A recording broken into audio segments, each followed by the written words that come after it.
Hey there, and welcome back to the Deep Dive. Hello. This is where we take, well, a specific piece of source material. Could be anything, an article, a paper, or like a script. And we really just plunge right in. Yeah, we try to pull out the most important bits, those little nuggets of knowledge or insight. For you, the listener. Think of it as cutting through the noise. We guide you straight to what's genuinely interesting, what's valuable in the material. Absolutely. And the source we're diving into today is, I think, pretty interesting. It's actually a script. From a podcast called English Made Easy. That's the one.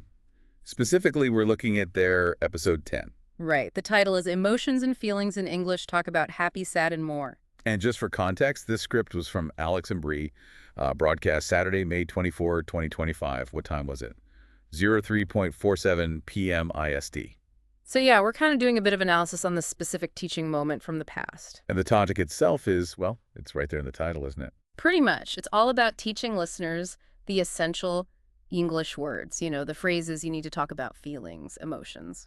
So our mission for this deep dive, what we want to do is really unpack how this specific script goes about teaching these words. What's the method? What's the structure they use? Exactly. And maybe more importantly, what insights can we pull from looking closely at their approach? Insights that might be useful for you listening. Hmm. Maybe if you're learning a language or teaching one, or even just thinking about how we talk about feelings generally. Right. So let's get into the script. Let's see what makes their teaching method, tick. Okay.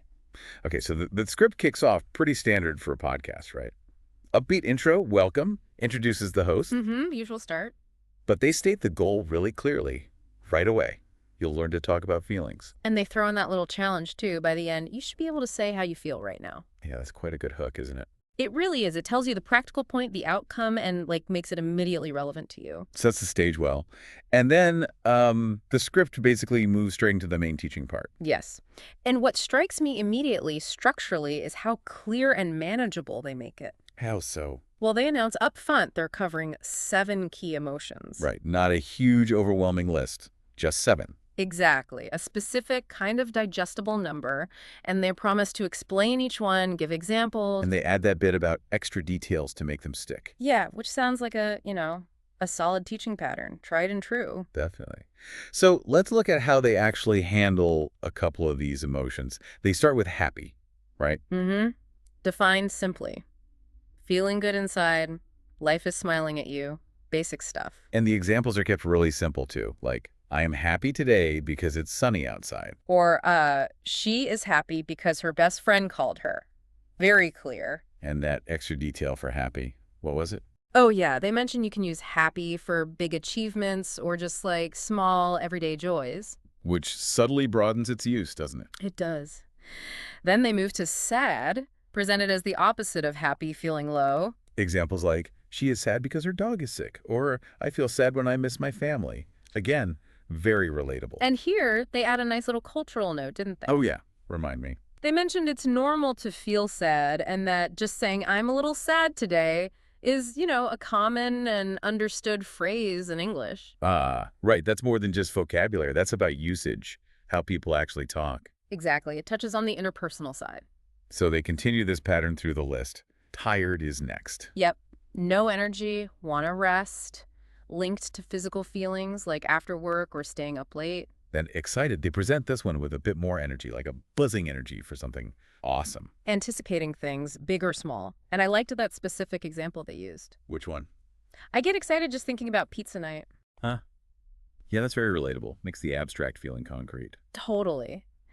Then, angry, defined as upset or annoyed. With relatable triggers, computer crashing, bad weather. And they correctly point out that mad is often used as a synonym, like in, I'm mad at you. Good practical point. Then scared. Meaning afraid or nervous. Classic examples. Spiders, public speaking. And they offer afraid as an alternative, like she's afraid of dogs. And finally, calm.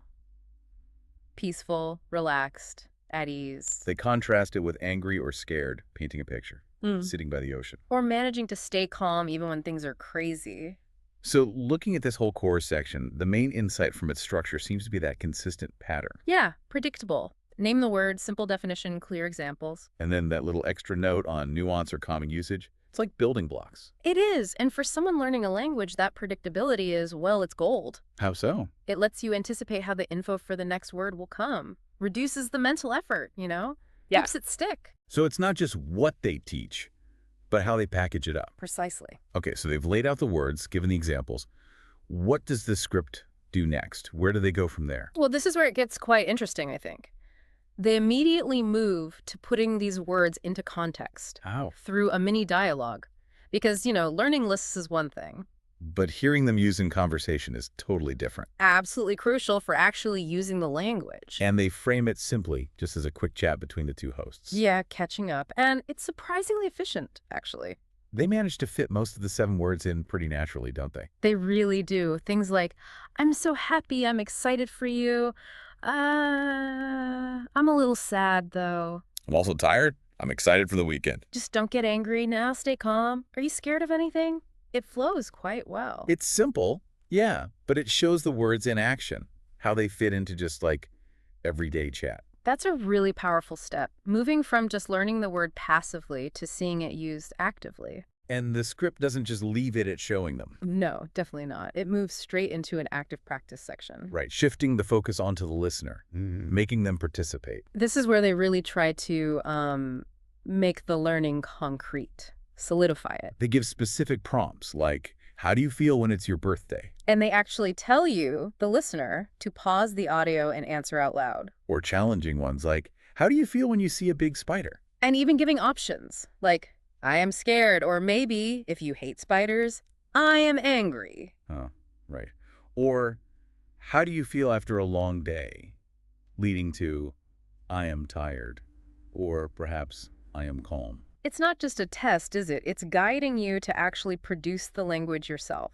In response to these specific, relatable scenarios, linking the words directly to potential experiences. And that bonus practice bit at the end of the section, that's a really nice touch. The one about how you feel right now. Yeah. Think about how you feel right now. Say out loud, I am emotion today. That brings the whole lesson full circle, doesn't it? Good kick. Connects the vocabulary straight to your own immediate present feeling. It's a very smart technique for embedding the learning, that move from the abstract idea through guided practice to immediate personal use. Forces you to recall the word and reflect on yourself using it. Absolutely. It turns listening, which can be passive, into something much more active. So the script then wraps things up. Yeah, pretty quickly. Lists the 7 emotions again. Encourages the listener to say them with flair, which is kind of fun. Yeah, it's a bit of personality. And just acknowledges their progress, for making it to episode 10. Simple, positive reinforcement. Which is always good for keeping learners motivated. Definitely.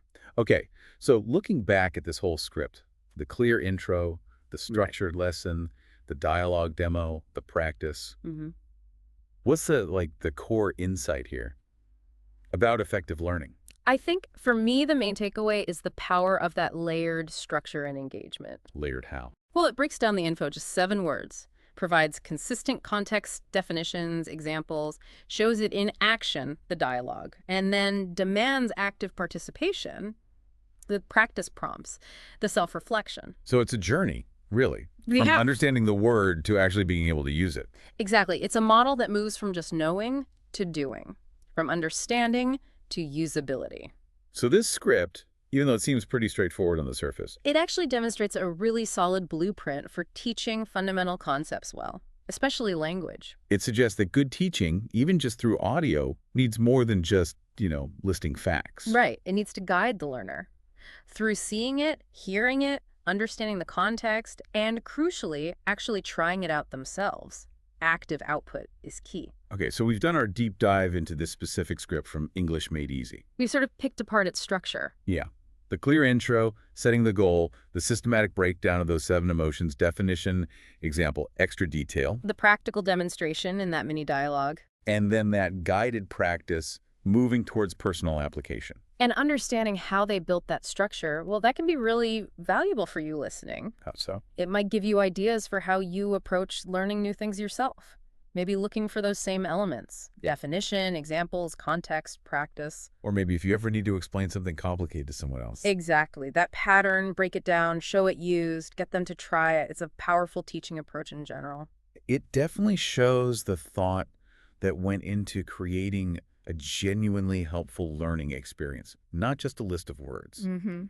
Now, as we mentioned, the script itself finished with that direct challenge to the listener. Right, asking them to think about how they felt right then and say it using one of the new words. Happy, sad, tired, excited, angry, scared, or calm. So maybe that's a good final thought for you to consider now, inspired directly by our source material today. Out of those 7 emotions, let's list them again. Happy, sad, tired, excited, angry, scared, and calm.